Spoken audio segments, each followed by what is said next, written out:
We want no violence, never violence. We want absolutely no violence. And on the impeachment, it's really a continuation of the greatest witch hunt in the history of politics. It's ridiculous. It's absolutely ridiculous. This impeachment is causing tremendous anger, and you're doing it, and it's really a terrible thing that they're doing. For Nancy Pelosi and Chuck Schumer to continue on this path, I think it's causing tremendous danger to our country, and it's causing tremendous anger. I want no violence. Thank you very much. Thank you, everybody.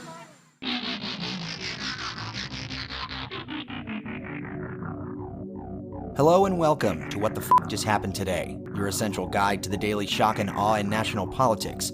I'm Joe Anvitas. Let's get to it. It's Tuesday, January 12th, 2021. Welcome to day 1454. Donald Trump refused to take responsibility for inciting the deadly riot at the Capitol, offered no regrets, and defended his pre-riot speech as totally appropriate.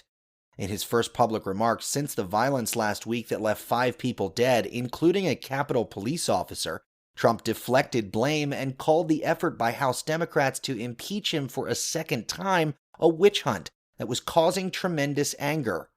The attack on the Capitol came after Trump encouraged a crowd of his supporters to march to the building and fight like hell, saying, "You'll never take back our country with weakness. You have to show strength and you have to be strong." Trump also took aim at social media sites that have banned him, saying that they made a catastrophic mistake and acted in a divisive manner.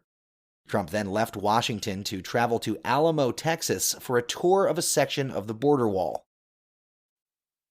Meanwhile, Mitch McConnell indicated that he believes Trump committed impeachable offenses and that he is reportedly pleased that Democrats are moving to impeach him. McConnell, who blames Trump for Republicans losing the Senate, believes that impeaching Trump a second time would make it easier to purge him from the party.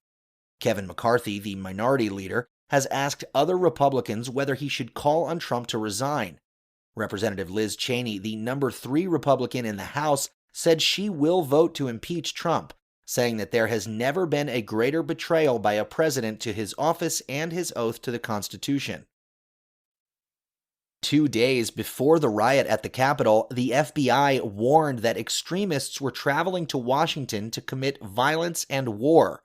The internal FBI report produced on January 5th by the FBI's Norfolk office in Southern Virginia and sent to the Bureau's Washington field office included examples of people sharing a map of the Capitol's tunnels and possible meetup points in Kentucky, Pennsylvania, Massachusetts, and South Carolina before traveling to Washington, D.C.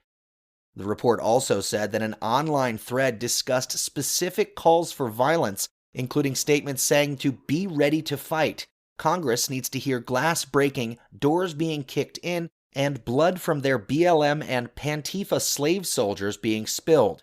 Get violent. Stop calling this a march or rally or a protest. Go there ready for war. We get our president or we die. Nothing else will achieve this goal.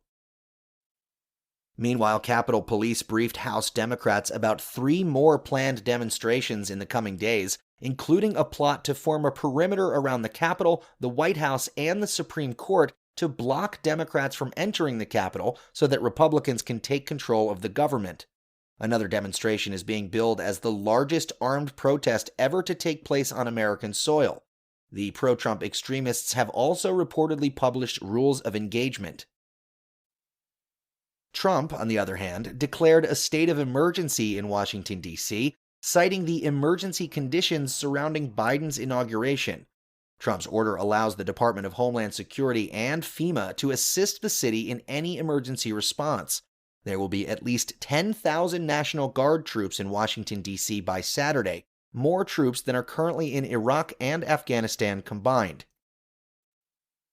3 Democratic members of Congress have tested positive for COVID-19 after being locked down with their colleagues who refused to wear masks during the riot at the Capitol. Representatives Brad Schneider, Pramila Jayapal, and Bonnie Watson-Coleman all tested positive for COVID-19 since Monday. Schneider said that several Republican lawmakers in the room adamantly refused to wear a mask, even when politely asked by their colleagues. Jayapal added that several Republicans not only cruelly refused to wear a mask, but recklessly mocked colleagues and staff who offered them one. And finally, the Trump administration expanded coronavirus vaccine eligibility to all Americans over the age of 65 to accelerate distribution. Health Secretary Alex Azar also said future doses will be allocated based on the pace that states administer the vaccine. The government has been holding about half of newly available doses since the rollout began, but will instead release the second doses of the vaccine, which were reserved for booster shots. That's all for now. You can find the links and sources for all of these stories on the main website. And as always, visit whatthefjusthappenedtoday.com for the latest news and headlines. Until next time, I'm Joe Amditas.